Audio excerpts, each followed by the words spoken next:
Olá, o tema do podcast Conversando Direito de hoje é Constituição e Democracia, Princípio, Meio e Fim. O ato constitutivo de uma sociedade de pessoas resulta normalmente de uma assembleia que aprova um estatuto, onde são definidos objetivos sociais, direitos e obrigações dos membros integrantes e as instâncias de poder.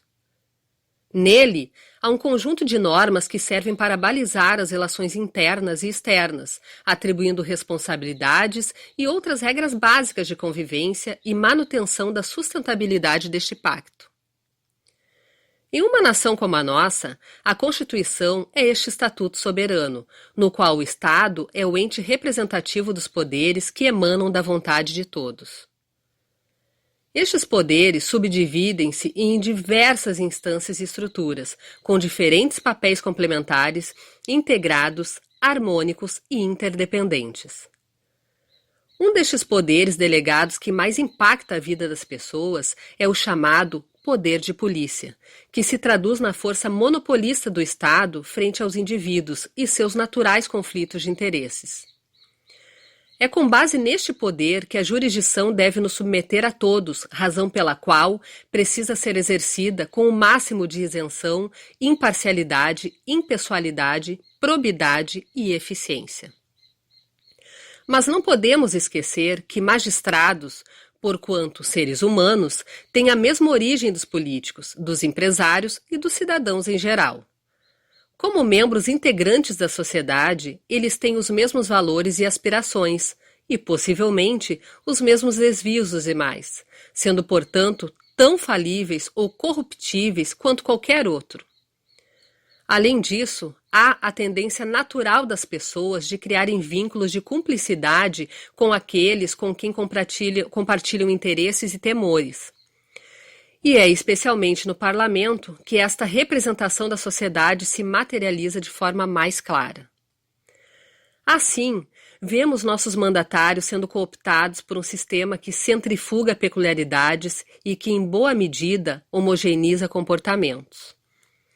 Em todos estes ambientes, vemos emergir o corporativismo como um mecanismo de autoproteção e de preservação do status quo, em favor principalmente daqueles que conquistaram esses invejáveis espaços de poder. Todos os poderes da República, originalmente, pertencem ao conjunto da sociedade, sendo delegados a quem supostamente se apresenta para agir em proteção ao interesse comum. Isto é fortemente simbolizado no Executivo, eleito pelo voto direto e personalista, mas deveria valer para todos os poderes. O que temos visto, no entanto, é que estes mesmos poderes passaram a ser instrumento utilizado em favor de interesses muitas vezes escusos de seus circunstanciais ocupantes. Ainda assim, há que se destacar que a eventual substituição de um Estado político por um Estado policial, mesmo que para alguns pareça uma saída adequada, na verdade é um caminho extremamente perigoso, pois corrompe os valores democráticos. Num momento em que nos vemos ameaçados por tentativas de coação entre poderes da República, desarmonia e roubos autoritários, as ameaças de diferentes formas de totalitarismo tornam-se reais.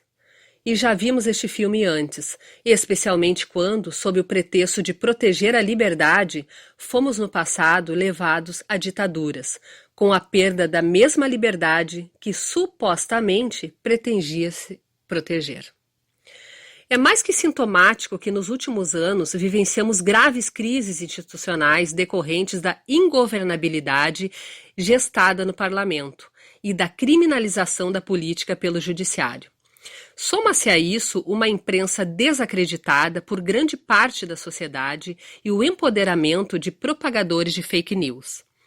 Assim, chegamos no ponto onde estamos, tendo hoje um país sem rumo, com alguns excêntricos impostos chaves da República, o legislativo totalmente fragmentado e parte do judiciário refém de suas próprias incongruências. O que as inúmeras teorias conspiratórias que transitam pelas conversas têm em comum é a lógica utilizada pelos supostos conspiradores: desunir para conquistar. Seja fenomenológico ou orquestrado, o fato é que está funcionando, pois a nossa sociedade se vê dividida até mesmo no enfrentamento ao inimigo comum a toda a humanidade, o novo coronavírus. Então, quando estamos caminhando rumo à autodestruição, por mais anacrônico que isso pareça, retroceder passa a ser a única forma de avançar. Significa dizer que precisamos resgatar a nossa Constituição, hoje totalmente vilipendiada, para sobrevivermos como cidadãos livres e, principalmente, como nação. Para tal, é preciso voltarmos ao princípio ou aos princípios consagrados na refundação promovida pela Constituição de 1988. É este o único meio para atingirmos os fins esculpidos no seu artigo 3º. Construir uma sociedade livre, justa e solidária, garantir o desenvolvimento nacional, erradicar a pobreza e a marginalização e reduzir as desigualdades sociais e regionais, e promover o bem de todos, sem preconceito de origem, raça, sexo, cor, idade e quaisquer outras formas de discriminação. Não é preciso nem admissível impor opiniões ou ideologias, só precisamos de uma boa dose de bom senso e de democracia.